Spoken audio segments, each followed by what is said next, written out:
without a shadow of a doubt that Iran will take a nuclear weapon. They will use it to wipe our ally Israel off the face of the map, and they've stated they will use it against the United States of America. Look no further than the Iranian Constitution, which states unequivocally that their mission is to extend jihad across the world and eventually to set up a worldwide caliphate. We would be fools and knaves to ignore their purpose and their plan. Congressman Paul.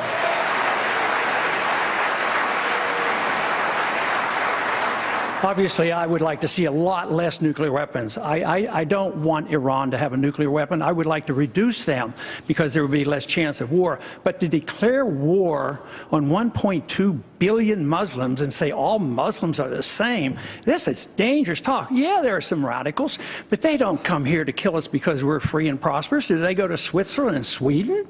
I mean, that's absurd. If you think that is the reason, we have no chance of winning this. They come here and they explicitly explain it to it. The CIA has explained it to us. It said they come here and they want to do us harm because we're bombing them. What is the whole world about the drone being in Iran? And we're begging and pleading, and how are we going to start a war to get this drone back? Why were we flying a drone over Iran? Why do we have to bomb so many countries? Why are we have 900 bases, 130 countries, and we're totally bankrupt? How are you going to rebuild the military when we have no money? How are we going to take care of the people?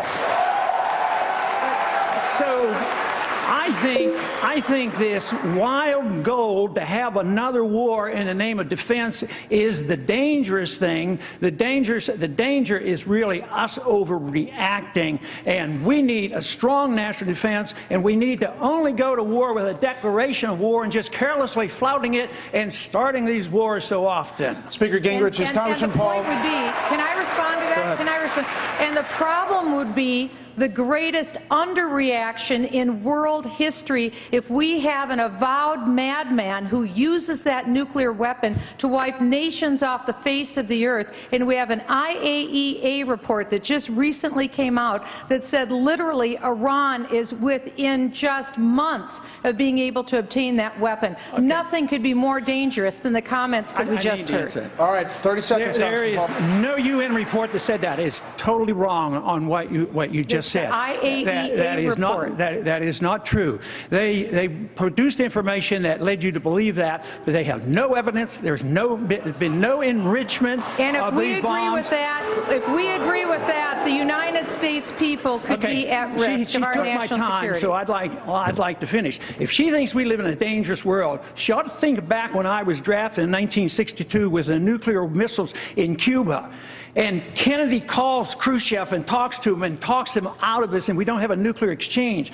And you're trying to dramatize this, that we have to go and treat Iran like we've treated Iraq and kill 1 million Iraqis, and 8,000 some Americans have died since we've gone to war. You cannot solve these problems with war. You can solve the problems if we follow our Constitution, go to war, only when we declare the war, go in and win them and get them over with, instead of this endless fighting and this endless attitude that we have enemy all around the world. But as President, I stand on the side of peace for the American people. We've been pretty liberal with our friendly ding. Mr. Speaker, you have been openly critical of the United Nations. For example, on the topic of Palestinian efforts for statehood at the UN, you said, quote, "We don't need to fund a corrupt institution